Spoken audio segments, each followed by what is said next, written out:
our CEO Joel wrote this really long blog post. I think it's like a 28-minute read.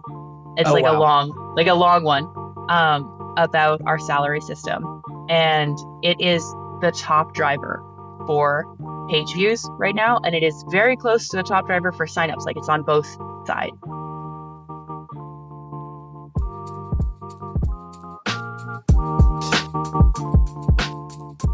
Hey, and thanks for tuning in to another episode of Content Briefly. Today, I'm very excited to share our conversation with Hailley Griffis. She's the head of communications and content at Buffer. There's so much to discuss here. We really should do a part 2 of this. First thing we get into is her background in public relations, how communications and content intersect at Buffer. We talk, as you might imagine, about the legacy of Buffer's content marketing program. She's working with a library of about 3,000 blog posts, so we get into how she thinks about managing that, optimizing that, refreshing, etc. versus net new. There's really a lot to be discussed there because there's so much high-performing content already. Anyway, so there's lots to think about there. Kind of a different challenge than so many companies that we chat with have, just given the kind of massive size of their content library, but interesting regardless of whether you're just getting rolling or working with a similar massive library of content. In any case, Hailley was extremely generous with her wisdom. It was a great conversation. Lots of good stuff here. I will also just quickly plug her blog and podcast, which are linked in the show notes. She's a wealth of knowledge about work and productivity, and she shares a lot of that on her personal channel. So I'd encourage folks to go check that out as well. And as always, I really enjoyed this conversation, and I hope you do too. This episode is brought to you by friends at Shuffle, the all-in-one video editing and production tool. Instead of bouncing between multiple tools to draft ideas, record, edit, and add post-production elements, Shuffle brings everything into one platform. From ideation to final production, you simply log in with your company email, and Shuffle pulls in your branding, logo colors, and more directly from your website so you're up and running quickly. Here's how Shuffle works. Just type in a prompt like a marketing video on why community is the new way to do sales in 2024. And then Shuffle generates everything for you. A shot list, a sensible script, branded motion art, and even provides an online recording studio with a teleprompter. No need to shuffle between apps. Everything stays on one platform. With Shuffle, you not only save time in production, but also in ideation. The platform tailors the shot list based on the concept you input, giving you endless video possibilities. It's the perfect way to consistently create thought leadership videos without the hassle. Check the link in the show notes to start your free trial. Content Briefly is produced by our friends at Minutia. To learn more about their podcast production service, as well as their other adaptive content marketing services, check out minutia.com in the show notes. Hey everybody, Jimmy from Superpath here today with another episode of Content Briefly. Very excited to have Hailley Griffis from Buffer. She's the head of communications and content, which is maybe the first thing we should talk about. But first, Hailley, would you mind introducing yourself to listeners of this podcast who may not already know you? Yeah, thank you so much for having me, first of all, Jimmy. Very excited to be here. I've loved so many of your episodes. But yes, so head of communications and content at Buffer. I have actually been at Buffer for 8 years, which I think is a little bit unusual in the tech space. And I'm also not one of the people that is necessarily the longest tenured at Buffer. 8 years. It's just there's like a bunch of us, which is quite cool. And I have a background in PR originally. So I started out as Buffer's first PR hire. And I have a lot of content and social experience mixed in there. And then I also write outside of my role at Buffer, and I also run a podcast outside of work too. Amazing, which is called Make Work Work, right? Yes, Make Work Work.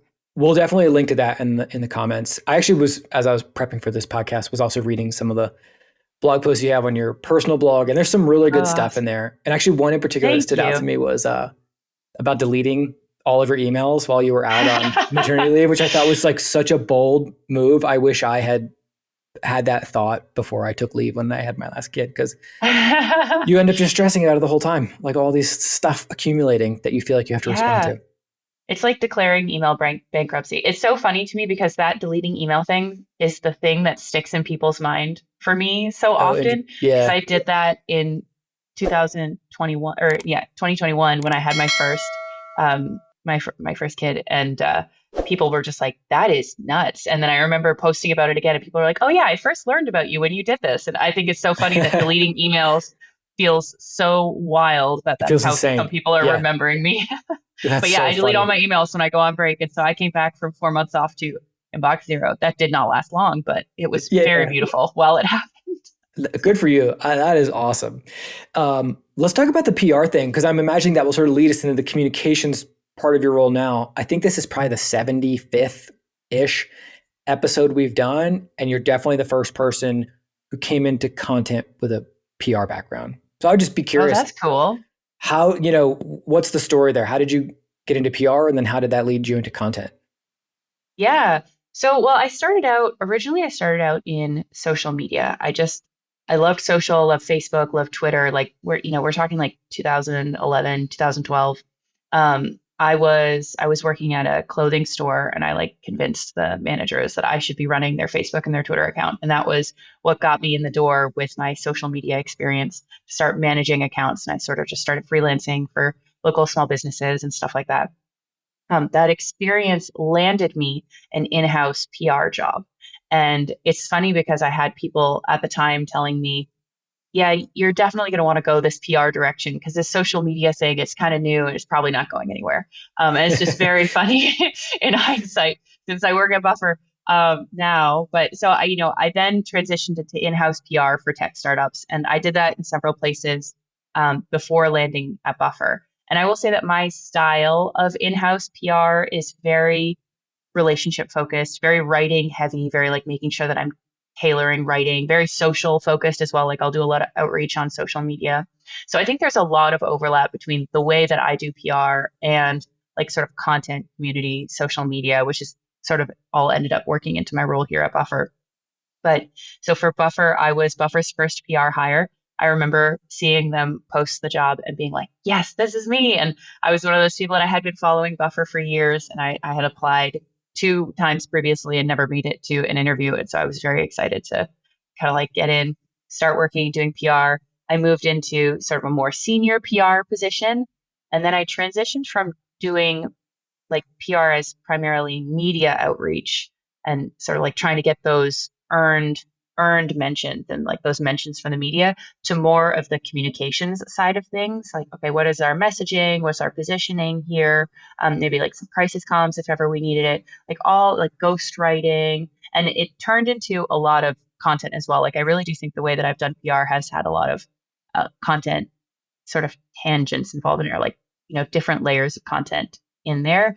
For example, one of the things I've done that started out as PR, but now content people always quote this and they're like, it's so cool that you did this, like a super smart content marketing move, was Buffer's state of remote work. And so I ran a survey to get data on remote workers.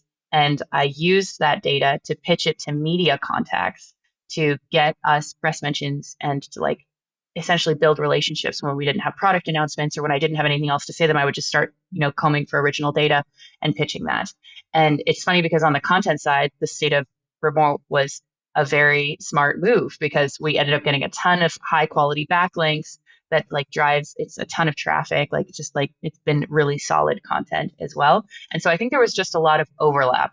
And eventually we got to a point at Buffer where we had a very small team and we needed someone to step in for content. And so it ended up being me. And at first we thought it might be temporary and we might hire out, but I really enjoyed the role. And I really enjoyed it. We've managed to do some really cool things. And so it's just sort of stuck and landed that I'm doing both comms and content. And yeah, very much having a good time.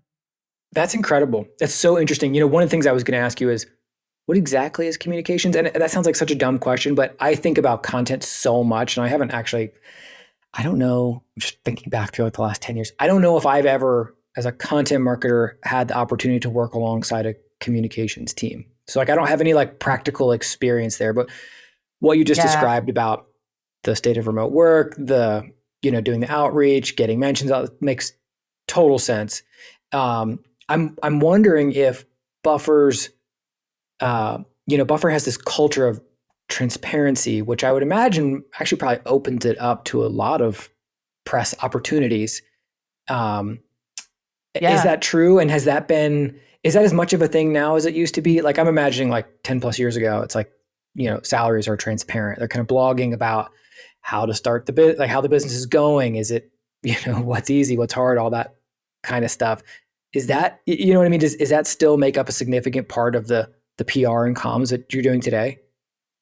It does make up, it still makes up a good chunk. I will say that, salaries, remote work, and then now the 4-day work week, which is another thing that we do at Buffer, are Oh, I all didn't the know that. things that I get a lot of outreach about.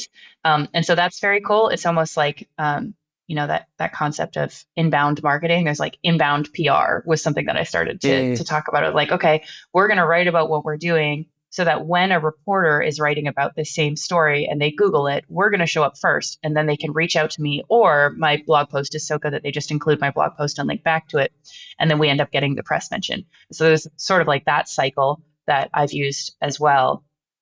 But your question was on transparency specifically, right? Well, yeah, I'm just sort of curious, like what you described about inbound PR makes a ton of sense. Like Buffer has this unique personality that I think probably makes it very attractive to the press in a way that, maybe other brands who it's just, it's a name and a logo. You don't really know much about the people or what happens internally, probably struggle a little bit to do PR, I would guess. Yeah, I think so. I think there are definitely a lot of reporters who know us. Like we show up in a lot of search results. We are very unusual as a company when people will look for us. And then you're right, like the salaries thing, I've had a lot of reporters, so I'll reach out to them and they're like, oh yeah, I saw that you share your salaries online. Um, I think it's less shocking now than it used to be, but there was sort of a more of a shock factor when I initially started at Buffer, and sort of in those like pre 2020, I would say, like in those 2010s, it was very unusual for Buffer to be doing what we were doing. It's becoming a little bit more common. There are TikTok accounts where they're asking people for what their salary is and stuff like that, and I think Salary Transparency Street is a really good one. And so it's become a little bit less maybe taboo, let's say. And so now I feel like I get fewer people reaching out about it, but it definitely still happens. And I definitely still have a lot of folks who know us solely by that. They're like, oh, you're the people who have your salary Oh yeah, online. That's yeah, right. But it yeah, yeah. definitely made it easier for me in the early days. I remember sending our salary spreadsheet, which used to just be a Google sheet, and I've since like reworked, and it is like a proper page on the website. It looks very nice. It's at buffer.com/salaries. If I can put that little plug in there. But it used to just be like a Google sheet. And I remember sending it to a reporter, and she replied and she was like, can I link to this in the story? Like, is that okay? And I was like, yeah, this is public. And then I think she just couldn't understand why we had it in that space. Yeah, I mean, it actually was shocking. Like Yeah. I remember looking at it for the first time 10, 12 years ago, whenever it was, and looking at Belle Beth Cooper's salary and being like, I'm underpaid. I want to raise, I you know? think we all felt Um, that way when we saw the buffer salary sheet. yeah, they were good Same thing for salary. me. Yeah. I Yeah. wonder, does it get old? I mean, what I mean by that is like, do you ever have the feeling like, hey, we act like, yes, there's salary and transparency and we share MRR and all this stuff, but like, hey, we actually have this awesome product and we'd love to talk about that too. I mean, I don't know. I still love talking about buffers transparency. I don't think it gets old in the fact that that level of transparency and that idea that like we want to just be the most transparent company, it does go beyond only salaries and our MRR, right? So we also have buffer suggestions, which is where anyone can say, I want this new product feature. Like we have a lot of folks who are saying, please connect to Reddit. You can upvote that, and then you can actually look at our roadmap and see like what is on our roadmap. We have a really huge group of folks who are excited about dark mode that's in the planned or like the working on category. I can't remember which one, but we are working on it. So it's probably in the working on category. And so we have this transparency on the product side too. So I think what's cool about transparency, like, yeah, the salaries are, maybe were the most shocking thing, but we've continued it throughout. Like this is because it's a value, because it's something that's really ingrained in the way that we work and are building buffer, it pops up in other ways. And so there are still opportunities to sort of surprise people with the way that how transparent we are. I mean, I have had people be shocked that we share our roadmap. They're like, don't you think someone else is just going to see what you're doing and steal it? And, that's the same thing with salaries. We had people who were like, well, aren't you worried that someone's just going to see how much your engineers are paid and then offer to pay them higher and then poach them? And it's the same, like, the same answer is like, no, because we just believe the way that we're doing things is different enough that isn't a risk, that actually it's a benefit to be transparent. Yeah, that's so interesting. Buffer's done a lot of good for the SaaS world in its existence. Love to hear There's that. so little transparency. There's so much good that comes from learning how another company does it. Even though I'm sure there's times when it's like, it's like exposes you a little bit or makes, someone vulnerable, whatever. But and overall, it's been really, I personally am so grateful. And I'm sure many, many other people are as well. Love to Um, hear it. I want to ask you one other question about kind of like legacy Buffer, and then I promise I'll leave all that alone so we can talk about what's going on now. And it's just about the blog. Like the Buffer blog was among the first that I think really broke through. Mm, Took this idea of content marketing and just took it to another level. That was Bell Beth Cooper in the early days, the founders, later Kevin yeah. Lee. And there's been, the alumni list is really impressive. There's been some really smart people that have worked on the Buffer blog over the years. And so I guess my question for you is, how does that shape the challenges and opportunities that you look at from a content perspective today, given that you have probably, I would imagine, a lot of organic traffic, a lot of existing content, a lot of old content, so I'm thinking like, are there technical challenges? How do you think about net new versus refreshing? Do you have old posts that get lots of traffic that are, almost problematic in that they maybe don't line up with the product today? Or, I mean, I'm kind of just like brainstorming some like random things that come to mind as I think of like running a blog that's been around for as long as Buffers has. Yeah, it's been more than 10 years. We have, I think, around 3,000 posts on the blog. And so it is truly a beast. But you're right, there are so many opportunities that come with that, and there are also so many challenges that come with that. I think on the opportunity side, we're so lucky almost that we started doing content marketing at the time that we did, that we built such strong backlinks at the time that we did, that we just became a domain authority at the time that we did, because we just still have that strength that just builds over time. And so we're in this place where, there have been a lot of Google algorithm changes, and we've managed to bounce back very fast. And I've been watching in the content community, and when I see those changes, I've seen some folks, they have their traffic really struggles. And I think that because of our long history, I think that is a benefit to us here. But then, of course, on the flip side, 3,000 posts, who's That's so keeping an many. eye on all of those? We are, and it's hard to do that. And so, yeah, it's so challenging. We'll find posts that are just completely out of date. And so we have to go ahead and, we'll take posts down and do a redirect. And so we have an engineer that works with us on the marketing team. And I feel like I am always asking him for like, okay, redirect this one to this one. Yeah, And we're yeah. taking this blog post off. And then the other thing that happened to us is cannibalization. We were not like necessarily, we've gone through a lot of different content teams. We've had a lot of different writers. And so we had posts that were just like cannibalizing keywords and traffic from each other. Instead of just having one really strong post, we maybe had like 4 posts competing for the same keywords. And so we've been going through and fixing that. And that's ongoing. That's just something that we're constantly like working through and tweaking. I think that is a pretty big one. Refreshes.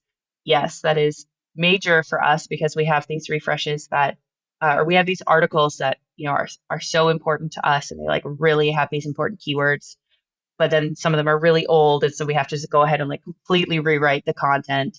So yeah, it's definitely a beast. I feel like it's slow moving. Like we're not necessarily nimble if you look at the full picture of our blog, but our content strategy is very adaptable, and we have this team that is just ready to make shifts and make changes. And so we're not like, the whole blog, it just sometimes it can feel a little bit like heavy and a little bit like, oh wow, this is so robust.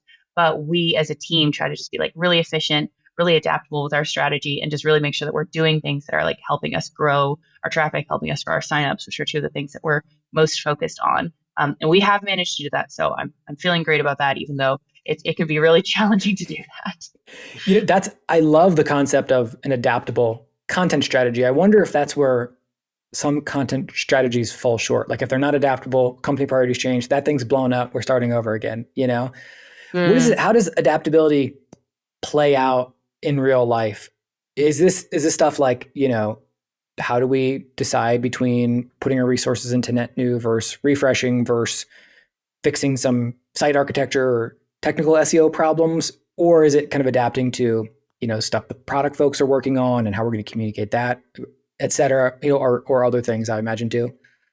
Yeah, I think it is totally a mixture. It is like adapting to whatever the greatest need is, and then whatever the greatest opportunity is, right? So sometimes the biggest need will be, oh, okay, we have these posts that used to drive a ton of signups. They're all tanking for some reason. We're going to go all in. We're just going to figure out these 10 posts or whatever it is totally refresh them, totally redo them, just make sure that they are looking really great, try to drive results there. And that's what we're going to focus on as a team this month. Or maybe the opportunity side, like that's more on the need side. And then maybe on the opportunity side, there's more of, oh, okay, like this was one that was on our mind. Buffer didn't used to support TikTok, like, I don't know, 2 years ago. And so, well, that's an older example, but it's the same thing with Threads. Like we didn't have the Threads integration. But on the content team, what can we do? We can start writing content about Threads and we can start ranking for that keyword so that when we do launch, we already have traffic going and we could just add links to the new product feature in those blog posts and just assist that launch in like a really real way. And so it's both. We try to be adaptable, and then it just depends on what's going on in the world. It depends on what's going on with our own content, with Google, with SEO in general. Yeah. Do you and your team have a document where this stuff lives? Like, how do you all kind of stay on the same page about what the current priorities are? Yeah, we have a couple of different documents. So we do a couple of meetings every month that I think are really helpful to us. We do editorial planning as a group every 2 weeks, and we just sort of set up the Notion content calendar that we have, and just we're dragging around posts. We're making sure that we're consistent. That's a really big one for us, that we're publishing consistently. We're just making sure that the topics are you know enough of a variety that they will be of interest to people. And then we do content team meetings where we're checking in the first week of the month on how the previous month went. And we're kind of going over what were all the results. I really like to look at top blog posts for traffic, and then the bottom blog posts for traffic, to just see like what's going on here, like what's working, what's not working for us. And if you do that enough months in a row, which we have been, you start to like really pull out patterns and start to get to this place where you're in the editorial meetings and you're remembering what is like in your top performing, what's in your bottom performing, and you're making tweaks to it from that perspective of like, oh no, I remember these. Whenever we write really, really basic posts about how to use a certain platform, those perform really well. Like, people love that sort of like intro to content from us. And so like, how can we frame that way? So it lives in a couple of documents. We talk about it just regularly in meetings as well. Are there any, if you're willing to share, any common traits of the lower performing content that you now have become aware of and can kind of steer away from for future stuff? Oh yeah, that's a good question. I thought you were going to ask about top performing. I was like, that always seems to be what people would want to know about. Yeah, lower performing content. I find if it isn't actionable enough, our audience doesn't like it. If it's too high level, it doesn't really resonate. Sometimes the newsworthy articles, like more of that, like we're sharing an update on something that's going on in social, those have fallen a little bit flat for us as well. People want to, from what I can tell of our audience, they want to read a Buffer blog post and they're going to like take something from it that they're going to immediately implement or start implementing either in their social strategy or their marketing strategy afterwards. And so I like to keep that top of mind whenever I'm working on editing and writing. Yeah. Got it. No, that makes sense. I'm assuming that you have total buy-in on content in a way that a lot of content marketers would love to have. Could you tell us a little bit about your reporting? Are there a couple numbers you really care about? Are you looking at Google Data Studio dashboards or a spreadsheet? Like anything you could share about the way that the team goes about reporting would be really interesting. Yeah, well, there are different layers of reporting. There's what we're reporting like ourselves, just to check in on like what's working and what we want to keep track of. So that's that like top posts, bottom posts monthly that we look at is one for our team. Another one is I have this spreadsheet where we just have a spreadsheet of every single post that we publish. When we publish it, we have the URL to it. And I like to do first 7 day traffic, first 28-day traffic, and then first 84-day traffic. And so 7-day traffic is like, how did it do initially? How was it initially received? 28-day traffic is like, okay, how did that hold up over the month? And then if you want to compare this to another post on that same period, because months are so variable. And then 84 is like, did we nail it on SEO? Is this starting to pick up organic traffic or is it dropping off? Love that. So that's what we look at internally. And then like internally as in like on our team. And then on the wider marketing team and then within the company, what we report on are page views and signups. Like the marketing team is our North Star is signups, and Buffer is free. So it's a little different than a sales-led organization because we really can have someone just come to the blog, read a couple of blog posts, and then sign up, and they're in the product. Boom! Like they have converted into being a user, which is so cool, and sort of like the power of freemium. And so as a marketing team, we're reporting on signups. That layer down to the content team, what we're reporting on is page views, like that traffic, and blog assisted signups, which is we're able to see, okay, if someone is on a bunch of different pages before they sign up, and a couple of those are different blog posts, that will count as a blog assisted sign up. So those are the main ones that we're reporting, sort of on that higher level. That's really interesting. I really like the way that you segment out, first 7 days, just to understand how it's initially received and then what happens later. Like, it reminds me a little bit of a thing we used to talk about when I was at Animals, which we called the shape of content. Like there was, when you looked at Google Analytics, successful pieces of content all tended to have the same shape. It was like, oh, cool. A little surge at the beginning, dies off, gets some ground in SERPs and then starts to go back up, and you could kind of mirror that shape in every piece. But I wish we had figured out what you figured out. That's a really like nice way to analyze the data, other than that we'd be like, that seems like it's going in the right direction, Shape looks good. Yeah. No, I love that. That is also very cool. I have just found it incredibly helpful to see that first 7 day, because it tells you a lot of things, how it was received, how did you do promoting it, like a couple of different things that you can all put into this one metric. And so that is my favorite one to look at, is that first 7 day page views.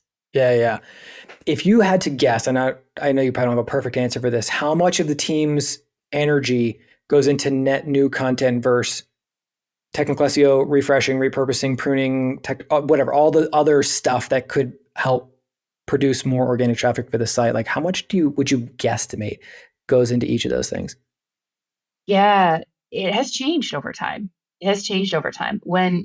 So we were in this period. If you look at, it's all on our website. If you look at the marketing metrics, the page metrics for our blog, you will see that we went through like a really big decline.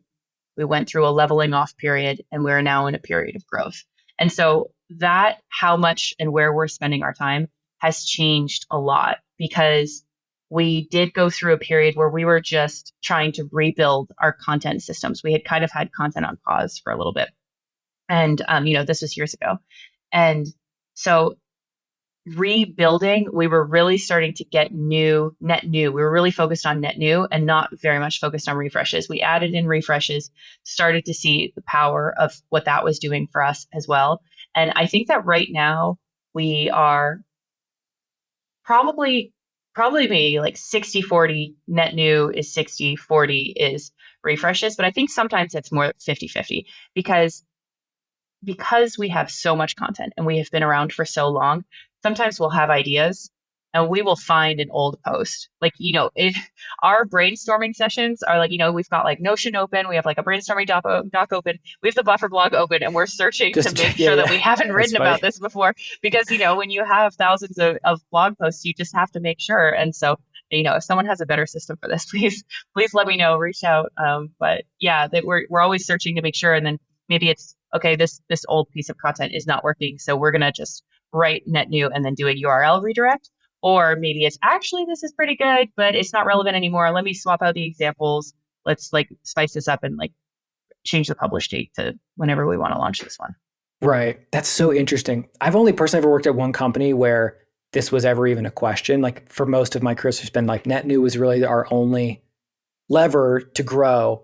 And then I had a brief stint at QuickBooks, and we were constantly having this discussion of like, well, what if a developer spent like 2 hours fixing this thing on the site? Like, would that unlock like 5% more traffic? Because yes, 5% more traffic through net new would be really hard. And it might be kind of easy. It's like, it's always this balancing act. So it's interesting that sort of changes over time too. Yeah, it has. And let me say that we do have like a phenomenal support team for us. Like, when I'm talking about content, I'm talking about these two content writers that I work with who are wonderful. And, we also work with a freelancer, but we also we've had more than one engineer on our team supporting us over time. We have like a fractional SEO person who assists us as well. So we do have like really good just support across the company, where I feel like these technical side, which is definitely not my strength, it's not my area of expertise. We have had people come in and go through like our Lighthouse score, or, one of the engineers at one point was like, hey, we're rewriting the the blog to be in Next.js. And I was like, those sound like fantastic words. Thank you so much. Like, let's do Yeah. this. But we've had a lot of help from folks who are more focused on the technical side. And so I know that has definitely given us great results too. Very cool. And one thing I want to ask you about speaking of net new content was podcasts. Yeah. Where does audio, or maybe the better question is, where does multimedia fit into your content strategy? Yeah.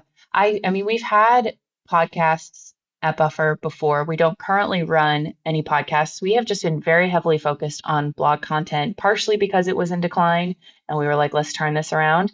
And partially because it is so much easier to attribute those signups, right? There's like a direct tracking to those. But I will say that we have seen a lot of promise and success in video as well. And so one of the areas that we're trying to invest more time and energy are areas like YouTube and TikTok. And YouTube, I consider like the, second largest search engine, TikTok, the third largest search engine, and they're both video based. And so that's just something that's definitely on our mind, definitely an area that we're investing in a little bit more. Yeah. Does that all fall under you? And the reason I ask that is I feel like a lot of SaaS companies are still figuring out, like, okay, we should probably have a podcast. We should probably have a video motion. Is that content marketing? I mean, it is, but like, does our content team have the right skill set for it? Do we need a separate team? Like, I feel like some of those things are still sort of up in the air. I mean, I guess it depends on the size of the team, the size of the company. I feel like there's a brand aspect too, so it also depends on like who owns brand or who are the key stakeholders in brand. And I am one at Buffer, but we have a couple of people who are maybe like more focused on brand as well. But yeah, I would say podcasts and video for us fall under content marketing, but we are quite a small team compared to some of these larger teams where they can bring on maybe an agency or people who are really deeply skilled in one thing.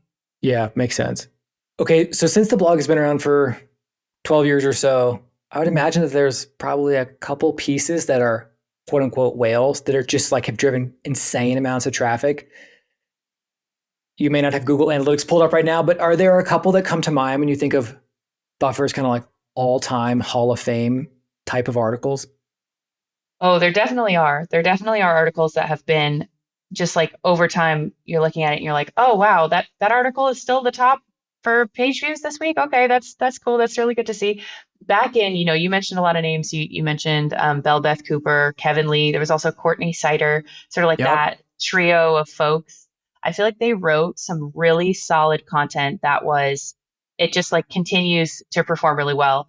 Things like how to be happy, so like on that scale of content, or how to take good notes, like just the really basic pieces. And those have over time performed extremely well for us. Are we talking like millions of page views?